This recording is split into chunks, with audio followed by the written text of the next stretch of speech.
नमस्कार मेरे प्यारे विद्यार्थियों, मेरे YouTube channel GK with D पारा सर पर आपका स्वागत है। और आज मैं एक बहुत ही टेक्निकल कंसेप्ट के साथ आपके सामने हूँ।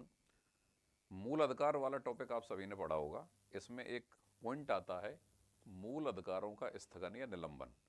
मतलब क्या मूल अधिकारों को स्थगित या निलंबित किया जा सकता है, या क्या उनमें उनकी समाप्ति की जा सकती है, या क्या उनमें कटौती या वृद्धि की जा सकती है। ये 5 शब्द आपके सामने हैं, तो इनमें अंतर करें। देखिए, स्थगन, निलंबन, समाप्ति, कटौती और वृद्धि, ये 5 अलग अलग शब्द हैं। पहले इन 3 शब्दों पर गौर करें। मूल अधिकार के रूप में किसी मूल अधिकार की समाप्ति, मतलब खत्म करना कि अब ये मूल अधिकार नहीं रहेगा। कटौती, 7 की बजाय 6 कर देना, 6 की बजाय 5 कर देना। या वृद्धि, वर्तमान में 6 हैं, इनको 7 कर देना या 8 कर देना। समाप्ति, कटौती या वृद्धि, ये तीनों चीज संसद करती है। कौन करती है? संसद करती है। अच्छा, संसद केवल संविधान संशोधन प्रक्रिया के तहत ही मूल अधिकारों की संख्या में कटौती या वृद्धि या समाप्ति कर सकती है। बिना संविधान संशोधन की प्रक्रिया के, मतलब साधारण कानून निर्माण की प्रक्रिया के, साधारण कानून निर्माण की प्रक्रिया के तहत संसद ऐसा काम नहीं कर सकती। केवल कौन सी प्रक्रिया से करेगी? संविधान संशोधन की प्रक्रिया से करेगी, जो कि अनुच्छेद 368 में संविधान में वर्णित है। ठीक है। अब अगला शब्द आया कि मूल अधिकारों का स्थगन या निलंबन कौन करता है या किस तरीके से होता है। इसके संबंध में भारतीय संविधान में 2 अनुच्छेदों में इसका प्रावधान है। एक है अनुच्छेद 358। अनुच्छेद 358 कहता है कि अगर अनुच्छेद 352 के तहत राष्ट्रीय आपातकाल की घोषणा हो जाए, किसकी घोषणा हो जाए? राष्ट्रीय आपातकाल की घोषणा हो जाए। अनुच्छेद 352 के तहत देश में राष्ट्रीय आपातकाल की घोषणा हो जाए, तो राष्ट्रीय आपातकाल की घोषणा होते ही, राष्ट्रीय आपातकाल की घोषणा होने के साथ ही या होते ही अनुच्छेद 19 में स्थित मूल अधिकार स्वतः ही स्थगित या निलंबित हो जाते हैं। सरल भाषा में समझ लो, अगर अनुच्छेद 352 के तहत देश में राष्ट्रीय आपातकाल की घोषणा हो जाए, तो राष्ट्रीय आपातकाल की घोषणा होते ही अनुच्छेद 19 में स्थित मूल अधिकार स्वतः ही स्थगित हो जाते हैं। लेकिन यहां एक चीज जरूर ध्यान रखनी है कि देश में जो राष्ट्रीय आपातकाल की घोषणा होती है वो 3 आधारों पर होती है। कौन कौन सा? युद्ध, दूसरा बाह्य आक्रमण, और तीसरा सशस्त्र विद्रोह।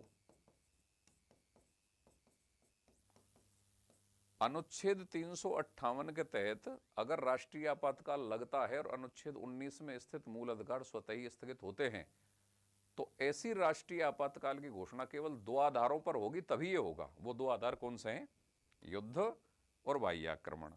सशस्त्र विद्रोह के आधार पर अगर राष्ट्रीय आपातकाल लगा, तब अनुच्छेद 19 में स्थित मूल अधिकार स्थगित नहीं होंगे। ये ध्यान देने वाली बात है।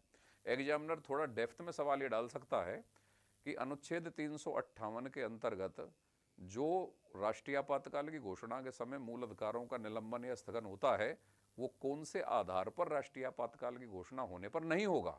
तो वो कौन से आधार पर नहीं होगा? सशस्त्र विद्रोह के आधार पर नहीं होगा। केवल इन 2 आधारों पर अगर राष्ट्रीय आपातकाल लगता है, मतलब युद्ध और बाह्य आक्रमण, तब अनुच्छेद 19 में स्थित मूल अधिकार स्वतः स्थगित या निलंबित हो जाते हैं। और अनुच्छेद 359 यह कहता है कि अन्य मूल अधिकारों को स्थगित करने के लिए राष्ट्रपति अनुच्छेद 359 के तहत आदेश जारी करता है। यहां पर आदेश कौन जारी करेगा? राष्ट्रपति। किन के लिए? अन्य मूल अधिकारों के लिए। कौन से अनुच्छेद के तहत? अनुच्छेद 359 के तहत राष्ट्रपति आदेश जारी करता है। सरल भाषा में समझ लें, मूल अधिकारों के स्थगन या निलंबन के संबंध में प्रावधान जो है वो ये है कि अनुच्छेद 358 ये कहता है कि अगर अनुच्छेद 352 के तहत राष्ट्रीय आपातकाल की घोषणा हो जाए, जो कि 2 आधारों पर होनी चाहिए, युद्ध और बाह्य आक्रमण, सशस्त्र विद्रोह के आधार पर नहीं, तब अनुच्छेद 19 में स्थित मूल अधिकार स्वतः ही स्थगित हो जाते हैं। और अन्य मूल अधिकारों को स्थगित करने के लिए राष्ट्रपति अनुच्छेद 359 के तहत आदेश जारी करता है। तो मूल अधिकारों का निलंबन या स्थगन राष्ट्रपति करता है, और मूल अधिकारों में वृद्धि या कटौती या समाप्ति कौन करती है? संसद करती है। लेकिन 2 मूल अधिकार ऐसे हैं, अनुच्छेद 20 और अनुच्छेद 21, जो आपातकाल में भी स्थगित नहीं होते। ये मूल अधिकारों का निलंबन, स्थगन, कटौती, वृद्धि, समाप्ति के संबंध में एक टेक्निकल कंसेप्ट है। तो इसी प्रकार किसी भी प्रकार की जीके में, भारत में राष्ट्रीय आंदोलन, संविधान, राजस्थान का जीके और किसी भी परीक्षा की जीके के लिए, चाहे आप स्टेट में आरएस दे रहे हैं, सब इंस्पेक्टर दे रहे हैं, असिस्टेंट प्रोफेसर दे रहे हैं, स्कूल एजुकेशन का school lecturer, second grade teacher, REET, third grade mains, secretary, patwari, VDO, या राजस्थान सरकार की कोई भी परीक्षा, अगर वहाँ बहुत ही टेक्निकल तरीके से और अच्छे कंसेप्ट के साथ जीके पढ़ना चाह रहे हैं तो हमारा YouTube channel GK with D पारा सर सब्सक्राइब करें। Okay, thank you.